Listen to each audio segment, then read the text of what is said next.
Welcome to Inspire Me with Jay. This is a podcast to inspire, uplift, show forth the love of God, and help usher in the spiritual awakening. Welcome to Inspire Me with Jay. I'm your host, Jay Spillers. I have a guest today, Brooke. How are you, Brooke? I'm great, Jay. Thanks for having me on the show. So, thanks for coming on. So, you had a spiritual experience, didn't you? Why don't you tell us about it? Yeah, for sure. So, in 2020, my ex-husband passed, and it was pretty shocking. It was sudden. It was unexpected, and I had a very interesting upbringing in a cult, where I had very limited beliefs of what happens after death. And when that experience, when he passed, I had a lot of grief. I saw my children grieve.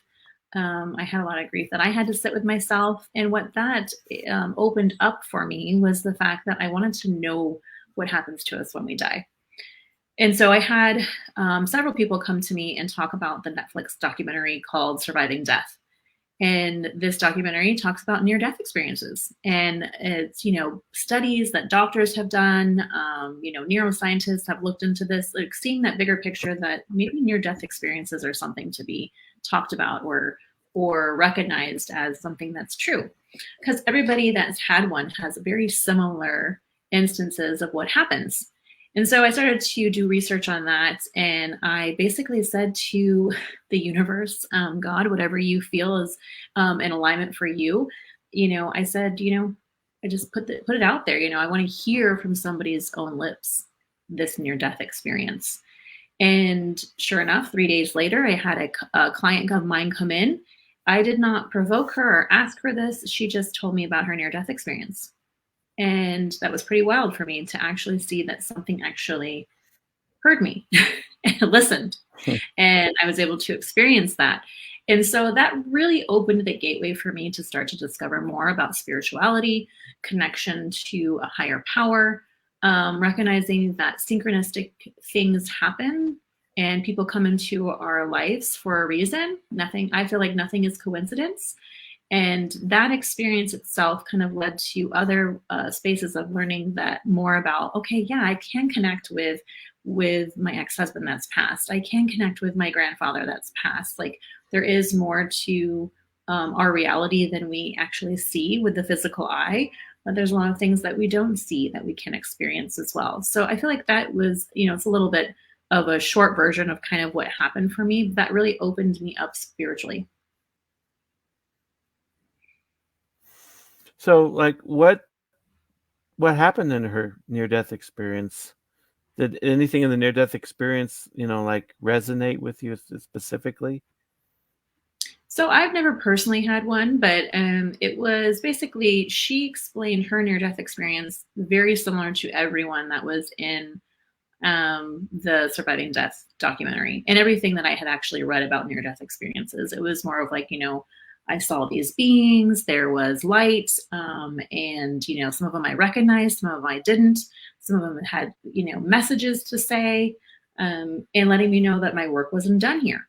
They told her work wasn't done here on this earth, and that she was to continue, and she was going to be fine. She was going to make it through her surgery, and she was going to keep living. And sure enough, that's what happened for her. And that was kind of the similar things. If for anybody that hasn't watched that documentary or doesn't know anything about near-death experiences, it's really interesting to see that most of everybody's experience sounds very similar.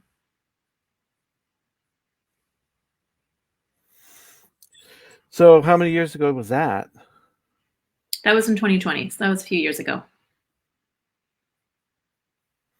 Were you doing the current work you're doing now, or did that inspire you to go into life coaching and hypnotherapy? And Actually, my work, I wasn't. I was actually in the beauty industry. The work that I do now is really helping women and survivors of abuse and childhood trauma to access a different part of themselves to heal more deeply the wounds that were created from abuse or, very toxic environments. So I found after that spiritual experience that I wasn't really in alignment with who I was anymore. being in the beauty industry. While I still love it, it just wasn't the work I was meant to do. I have a very tumultuous background myself, of a lot of trauma, of abusive relationships, of the cult obviously was a huge piece of the healing that needed to happen. So I started to go back to school, and I started to become the trauma recovery coach that I am today, and the RTT hypnotherapist that I am today, to help people to access the things that are limiting them in their life and blocking them from their authenticity and in their power. So was the cult something that's very well known, or is it like just a real small group? It's a smaller group, but Jehovah's Witnesses, it's pretty well known. I'm sure you may even be familiar with them. Mm-hmm. Yeah, I mean, one difference between, like, because I do like podcasts a lot on near-death experience, and I've written a Oh, book on it. Obviously, being a Jehovah Witness, being a Jehovah Witness wouldn't exactly work with the near-death experience, because they believe when you die, you're essentially ceased to exist until the day of resurrection. So there can't yeah, be anybody leaving their body, their soul going to heaven right now. That just exactly. wouldn't work with the doctrine. Nope, it doesn't work with the doctrine. You're right. So when I Hmm. was introduced with that information, it seemed almost unbelievable to me. But also my rational mind said, well, how can I dispute thousands of people, or hundreds of thousands of people that have had near death experiences, have documented them, and then also have similar things to say about them, and they've had these experiences. This is their truth. I can't dispute someone's truth and their experience. So I'm curious about what your book is about with your near death experiences. Did you have one yourself? No, I didn't have a near-death experience myself. I wrote a book paralleling the Bible and the near-death experience, and obviously it comes from a perspective where, you know, the Bible and the near-death experience parallel, and that the near-death experience is a real event. So I would come from a Christian background that would believe that to be absent from the body is to be present with the Lord. Mm, So, and I know there's other groups that believe in what they call soul sleep too. yeah. So, I mean, do you still, what are like your beliefs now? Are you still like believe in the Bible, or do you go to a different church? Do you have different beliefs entirely? Where are you coming from now? So, obviously being raised the way that I was, you're indoctrinated. You're programmed to believe a certain way and have a certain belief system. And outside of that belief system is wrong, bad, and evil. So coming out of that religious system, I had to recognize that, we were taught that everyone outside of the Jehovah's Witness society is bad. They're evil. They're all going to be destroyed. And it sounds like you're pretty familiar with the doctrine. But that Mm-hmm. programming itself, I had to kind of say, okay, this doesn't resonate with me anymore. This doesn't sound like truth. I had to go on a deep dive and research everything about Jehovah's Witnesses and their origin, where they came from, the doctrine, the things that were false that they told me was true. Just seeing that there was so much lies and manipulation within that space, I really do not believe in mainstream religion. I think a lot of it is made to control the masses. And while I believe that some people need religion, some people need a space where they can feel community, and that's perfectly fine. I have no wrong views on that. I feel very open to any of that, whatever people need to belong. But what I feel like is when religion divides or separates people, that's not real love. That's not normal. Mm-hmm. That's manipulation. I feel like that's the evilness, right? So that's where I kind of feel like my beliefs are purely in spirituality. That yes, there is a higher power. There is something that exists beyond me that I can't quite comprehend, and I don't think that my human brain is meant to comprehend it fully. But I think our experience here is to be human, to be good people. I fall in line with more of the Buddhist kind of mentality of, be kind to others. Like, it's simple, right? Be a good human, do your best. Like this is not something that we have to make overcomplicated like we have. Well, like the core issue in the near death experience is love. And so that's what you're sort of evaluated on is the issue of love. So it really doesn't matter what specific church you're a member of or whether you were baptized a certain way or you hold this belief or that belief. The core issue is love. Mhm. And many that have had near death experiences have said that like Howard Storm said, he asked, well, what is the true religion? And the answer was the one that gets you closest to God. And others have basically said that God allowed all the religions to come into existence because they meet people where they are and they give people truth that they can handle at this moment.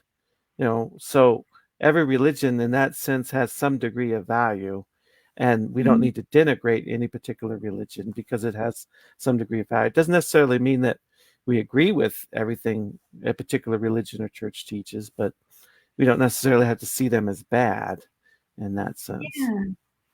Yeah. I think I would definitely identify with some of that for sure. I don't think anything is bad. I feel like it's just more of like, what is an alignment for me? What speaks to me? What is loving, right? What is not loving? And just looking at it from that space of, Mhm.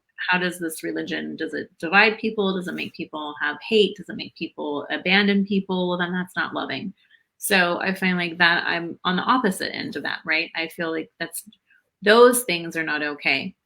But yeah, you're right. Everything has value. I find value in even being raised as a Jehovah's Witness. I look back on it and realize that at least I was taught morals. I was taught values. Um, while some of them were very strict, some of them actually made me be probably a better person. Right. So I think even though even my experience Mm. was being abandoned and indoctrinated by this space, it still I look at it as like, well, it did give me something. There was some value in it. Mhm. Well, how did your family react to you not being a Jehovah Witness and your current beliefs now? Um, so like I said, when you leave that space, you are shunned, you are outcast, you no longer belong, you don't fit in anymore in that society. And that's exactly what it was. I lost all my friends that I thought were going to be my best friends forever. I lost my family, my immediate family that is still in the religion. And I mean, I haven't seen my parents in almost 2.5 years.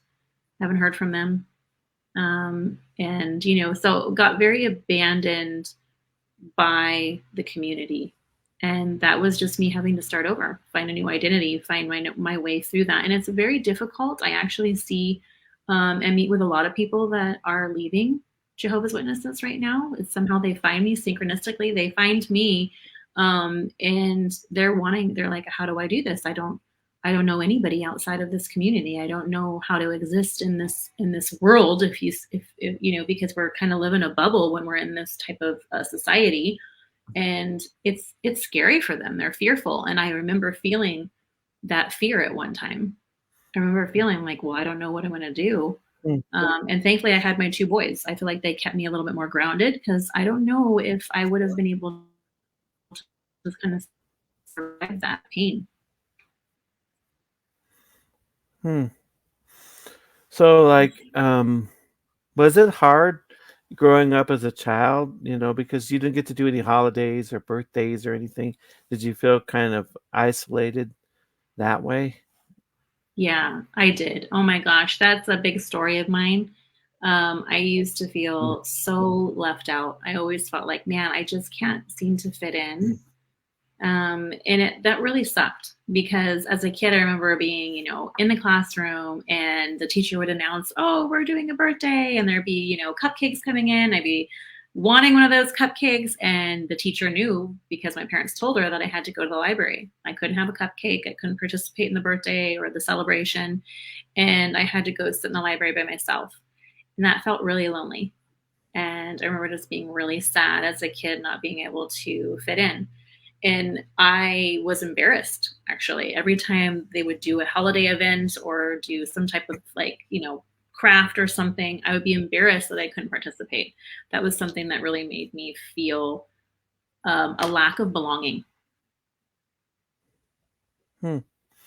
Have you ever seen like a Jehovah Witness that had their near-death experience specifically and then came back and they're trying to tell other people in the group, Mm. or because it'd be kind of like, well, I know that we exist after death because I was there. you know You I know don't know, what? I think that'd be kind of weird.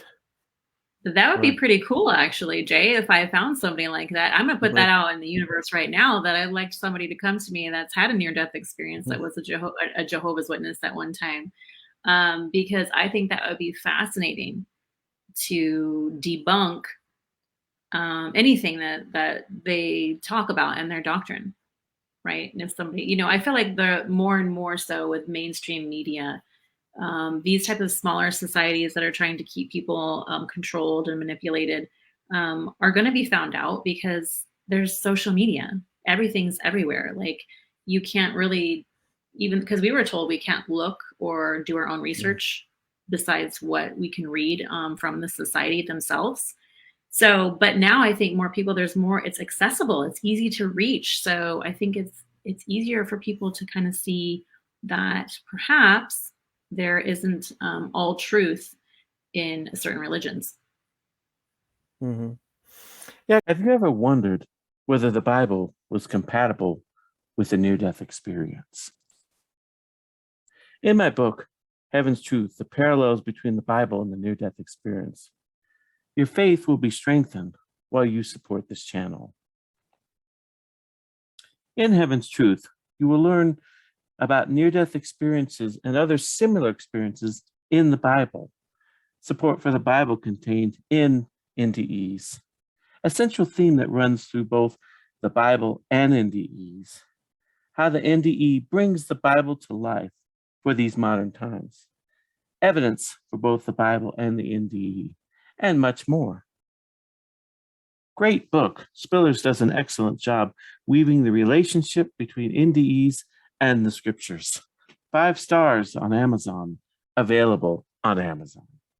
Because I talked about, like in my book, like in the 80s, like within the evangelical world, near-death experiences were kind of poo-pooed. If you had one, you probably wouldn't get thrown out of your church necessarily, but the idea was just kind of like, it's nothing. Because I remember talking about that in my book. I called a radio station in 1983 and was asking this guy named Walter Martin, the Bible Answer Man, and he kind of poo-pooed it. And you might even know who he is, because he talks a lot about Jehovah's Witnesses, What's his but name? there seems like there's been a lot more openness.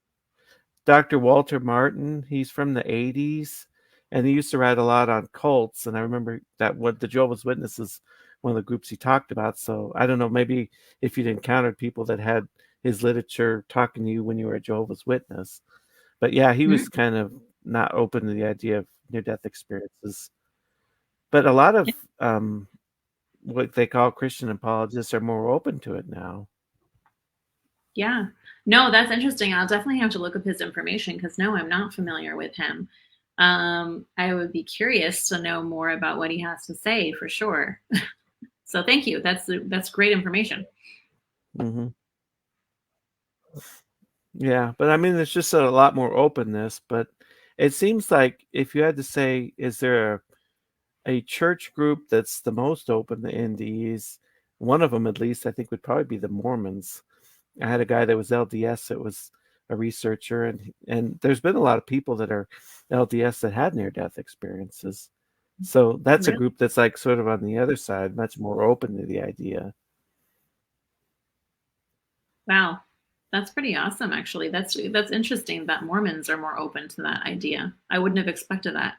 Because Jehovah's Witnesses are so very closely connected to Mormonism that they don't even know that they are. But when Hmm. we go back into the origins of the religion, they're very connected. So I will have some more research on that because I'm just now. Hmm. Yeah, because a lot of people get the Mormons and Jehovah's Witnesses confused because Mm-hmm. the Mormons are the ones that are on the bikes, and they have primarily just younger people. They used to have mostly younger men, but there's a lot of younger women. They usually like within a 18 to 22 or something. And, whereas like the Jehovah's Witnesses is more families, so it could be any age, and they drive cars. So, Yep. Yep, that's exactly what it is. yeah. Yep, and we're all out there supposed to be preaching and recruiting new members. Mhm. I haven't seen a lot of near-death experiences from people that were Buddhist specifically. I'm sure they probably exist. Have you seen any? Um, Not that I'm familiar with, to be honest. I find that the more that I did research on that. I've met quite a few people in my research that have talked about their near-death experiences. I have a fellow mentor that's had two near-death experiences, and one was when she was a child, and the next one when she was a little bit older. She was in her 20s, and each time it was a very similar experience for her as well. So, I mean, I feel like I don't know if it's any rhyme or reason to what religions that have the near-death experiences. I think it's just whatever happens, and I feel like every time that people have those, it changes their life, Hmm. changes their course. I know because they've had ones that were like Jewish and they encounter Jesus. He's not upset with them or anything. They have a nice experience, but it's like sometimes I've heard of Jewish people that encounter Jesus. Mm, So yeah, you just never know.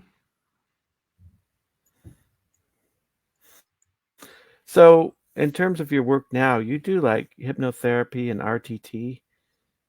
Does that sort of Correct. connect into the NDE? I mean, in terms of like, you know, in some way, like how you approach it, or Well, so RTT is rapid transformational therapy, and rapid transformational therapy is a mixture of cognitive behavioral therapy, psychotherapy, and neurolinguistic programming. So it's really accessing the part of our brain, the subconscious mind, kind of where all of our original programming began from childhood, and accessing those parts of us to understand the stories that we're continuing to play out in our adult life and helping us get to the root cause of our problems. So let's just say, for instance, someone has depression.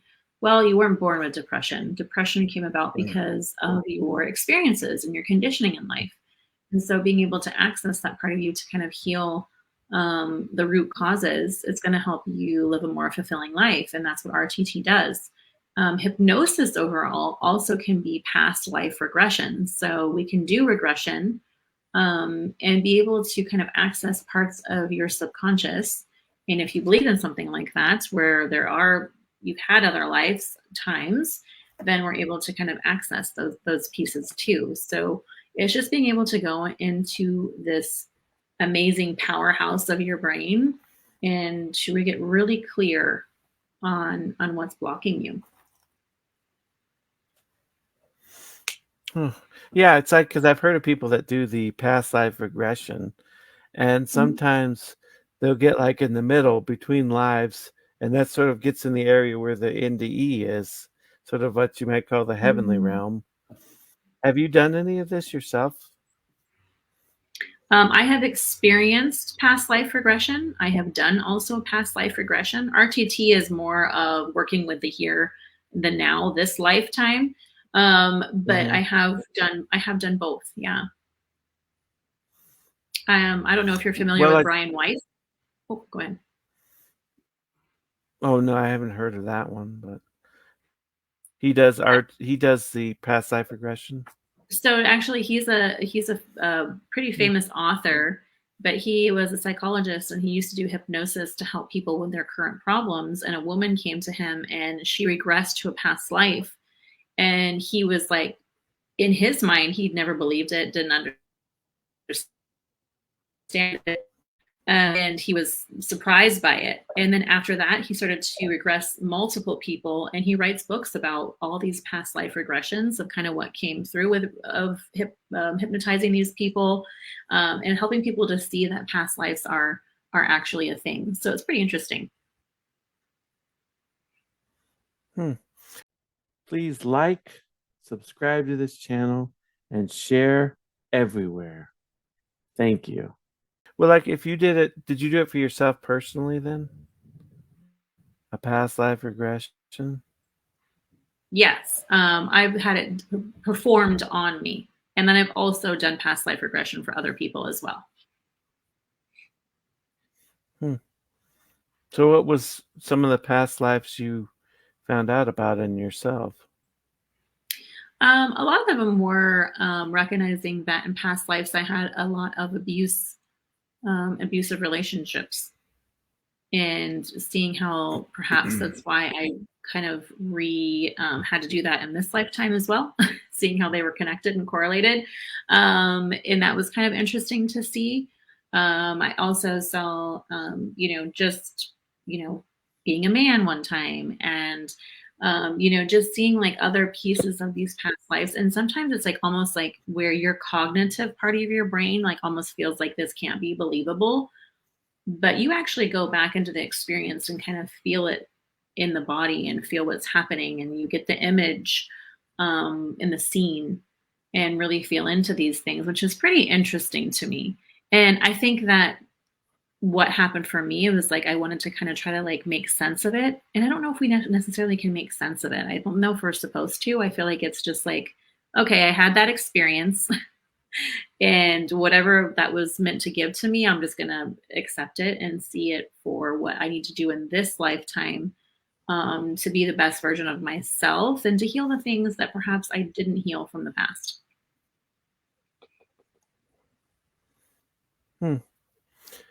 Well, so do you think what's most helpful for people, past life regression or RTT? I mean, where are you going to get most of your benefit if you have issues in your life? I would say RTT. It's been so beneficial for myself. I mean, obviously, I had complex trauma.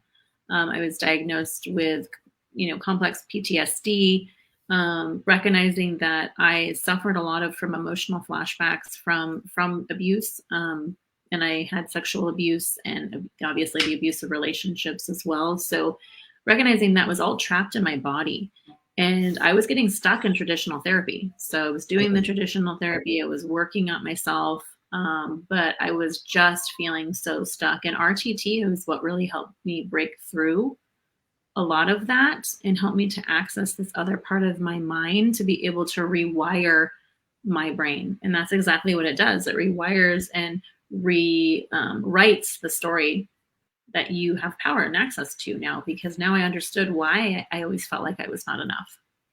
Now I was able to access and understand why I have this anxiety. Well, what is this? What are the stories that my mind keeps telling me to make me feel this anxiety in my body?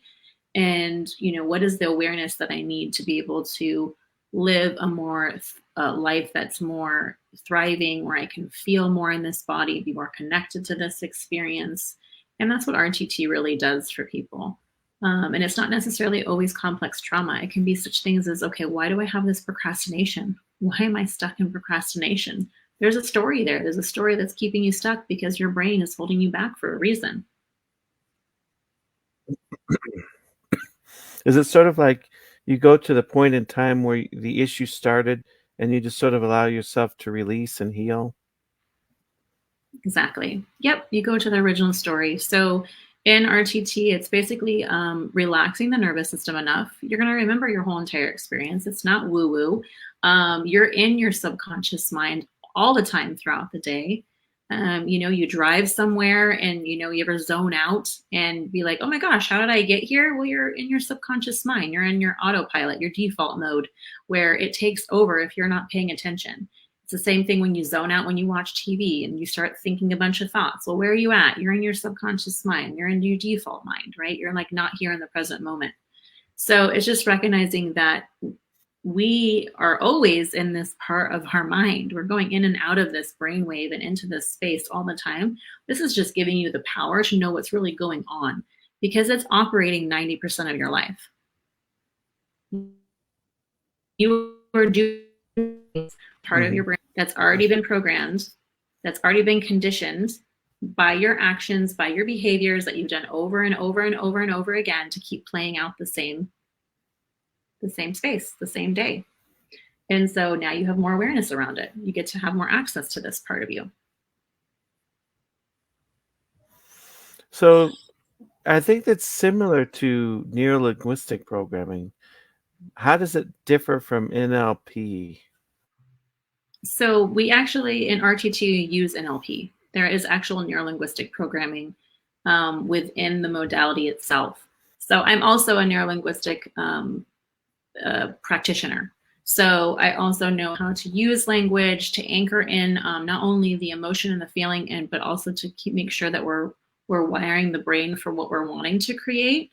So, but it's also being able to access this part through RTT where we're creating the visualization too, to really excite the mind. Because when you excite the mind for something, you're going to become really aligned with your actions and you're going to create behaviors and things of where you want to go. So let's just say that you want to start a business, right? Well, what stops you from starting the business? Probably a lot of limiting beliefs, a lot of, well, I don't think I can do it. I don't think I'll be successful. I'll probably fail, right? All of these things that you're continuing to ruminate around. But also RTT is able to break you through that. Okay, well, what can we visualize? What is it going to look like when you actually do create the business? When you actually do become successful, feel into that feeling and you're going to get more motivated to create the business. So like, do you incorporate meditation into it? Do you meditate yourself? So I do. I actually started transcendental meditation about 3 years ago. That was a big journey for me. That is also another healing space that I have found meditation has helped me not only get clear, it's helped me become more intuitive. It helps me to be able to channel the messages that I need to understand. Okay, what do I need to do here? Where do I need to go? Get more clear on my own life path. But meditation has also helped me heal my nervous system. Living in a perpetual state of fight or flight from feeling fear, being in fear, having been in a cult that is completely based off of fear, living in environments that were so toxic that all I did was feel fear of what's going to come next. That helped me to be able to sit with the present moment and stop reliving the past and also stop projecting out into the future where anxiety lives. So it's really helped me just to be a more present individual in my life. But So as far as meditation, meditation, I said, as far as meditation, yes, I do. Hypnosis is like a meditation, right? So after we do the work, the inner work, then I will a lot of the times will incorporate a recording, which is a meditation that these people listen to. It's a self-hypnosis to be able to rewire the brain for what we're wanting to create in their life. So it's like you've got a lot of different modalities. They all are similar and kind of work back together, but there's some variation and difference in terms of how they approach things, like whether it's TM or it's RTT and things like that. Right. Yeah. I don't incorporate TM into the work that I do with people.